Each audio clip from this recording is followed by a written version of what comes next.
Madam, আজকে আমাদের জিএসও অফিসে আপনাকে স্বাগত। আপনি সুদূর মস্কো থেকে এসছেন কলকাতায়। সত্যি কথা, মানে আমরা জানতামই না যে মস্কোতেও দুর্গাপুজো হয়।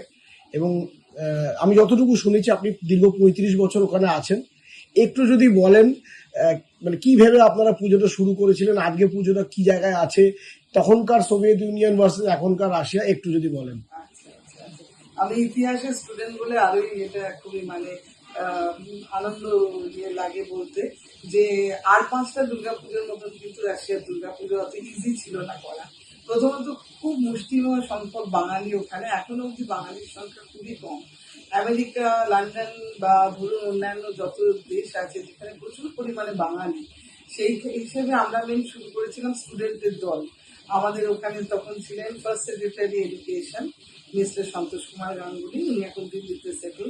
তো ওনারই মেন উদ্যোগে কি চলো আমরা দুর্গাপুজো করি, ওই উদ্যোগে শুরু হয়েছিল। তখনকার কিছু বিজনেসম্যান, কিছু জার্নালিস্ট ছিলেন, আমাদের একজন খুবই বিখ্যাত ডক্টর দাসগুপ্তা, উনি সমস্ত করে আমাদের ওই পুজোটা ওইভাবে স্টার্ট হয়। প্রথম পুজোতে আমাদের ঠাকুর এসেছিল অবশ্যই কলকাতা থেকে, অনন্ত মালাকারে, আর মেন পূজারি গেছিলেন কলকাতা থেকে। তারপরে আমাদের পুজোয় একটা বিশেষ মুখ্য ভূমিকা প্রথম পুজোয় স্টার্ট করার পরেই স্বামী লোকেশ্বরানন্দজি রামকৃষ্ণ মিশনের ওখানে গিয়ে পুজোটাকে একটা অন্য মাত্রা দেন। তো সেই গুটি কয়েক বাঙালি, মুষ্টিমেয় বাঙালি আর কিছু অবাঙালিদের নিয়ে আমাদের পুজোর যাত্রা শুরু হয়। তারপরে প্রতি বছর সোভিয়েত ইউনিয়ন ভাঙা, পেরেস্ট্রোইকা, গ্লাসনোস্ট এই সবের মধ্যে দিয়ে আমরা গেছি।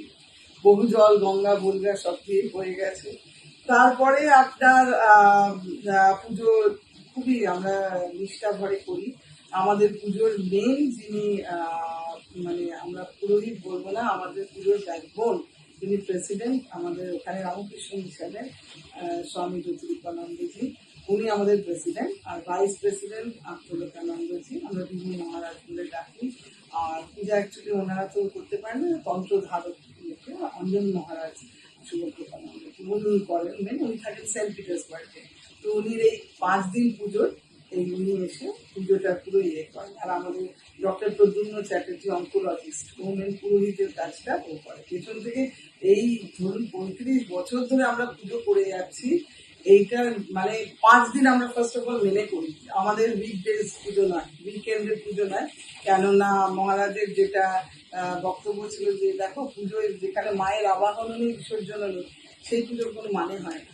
উইকডেজ এটা কোনো জন্মদিনের পার্টি নয়, উইকডেজে কোনো উইকেন্ডে আমরা করছি। আমরা উইকডেজে প্রত্যেকে আমরা ছুটি নিয়ে, আমি নিজে টিচার, আর আমাদের যত ওখানে আমাদের ট্রেজারার, আমাদের জেনারেল সেক্রেটারি, সবাই আমরা ছুটি 5 দিন নিয়ে যে যতটুকু পারি সেইভাবে আমরা সম্পূর্ণ মহারাজের বিধিনিষেধ। আমরা পুজো করি কোনো গুপ্ত প্রেস পঞ্জিকা মেনে না, আমরা বিশুদ্ধ সিদ্ধান্ত পত্রিকা।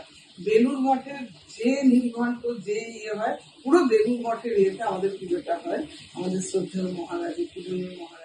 একটা শেষ প্রশ্ন, কতজন বাঙালি মিলে এই পুজোটা করে? যদি বাঙালি, হ্যাঁ, খুব মুশকিল। বাঙালি অবাঙালি মিলিয়ে কতজন মিলে পুজো করে? অবাঙালির সংখ্যায় আমাদের এই 35 বছরের পুজো, প্রথম 15 বছর ওখানে বিভিন্ন সূত্রে বাঙালি ছিলেন, তারা জেনারেল সেক্রেটারি হয়ে গেছিলেন। কিন্তু তারপরে 20 বছর টানা 20 বছর আমার হাজবেন্ড নীতিন অরণ্যপাত্রের মহারাষ্ট্রিয়ান, তো উনি ছিলেন জেনারেল সেক্রেটারি। লাস্ট 2 বছর থেকে আমাদের দেবাশিস কত লোক আসে আপনার প্রচুর। আগে তো কোভিড, এবং আমরা কোভিড টাইমেও পুজো চালিয়ে গেছি। তাও কত হবে? লোক আসে, ধরুন 1,500 হাজার খানেকের মতন তো হয়। আর বিশেষ করে আমাদের রাশিয়ান বন্ধুরা আমাদের প্যান্ডেল বাঁধেন কলম্বিয়ায়। আমাদের যিনি ট্রেজারার রিঙ্কু দাসগুপ্ত, তার হাজবেন্ড, তিনি কলম্বিয়ান, তিনি মরিসিস গার্জন, তিনি সমস্ত। আমরা মেন ওটা আমাদের মেন হচ্ছে, দেখুন ভারতের বাইরে আমরা সবাই ভারতীয়, আমরা ওখানে বাঙালি। আমার একটা শেষ প্রশ্ন, যেটা আমার মধ্যে হচ্ছিল, সেই প্রশ্নটা হচ্ছে যে এখানে যেমন ভাষণটা হয় গঙ্গায়, ওখানে আপনারা ভাষণে ভলগাতে তো নিশ্চয়ই ভাষণ না, ভলগা মস্কো রিভার কোথাও ভাষণ দেওয়া যায় না। আর মেন হচ্ছে আমাদের বিসর্জনটা হয় হচ্ছে গিয়ে আমাদের প্রথমত ঘট পূজা। তো এই ঘটটাকে আমরা নদী কোনো নয়, কোনো পুকুরে মহারাজ সঙ্গে আমাদের যান, গিয়ে ওইখানে ঘট বিসর্জনটা দর্পণে আমরা বিসর্জন করি।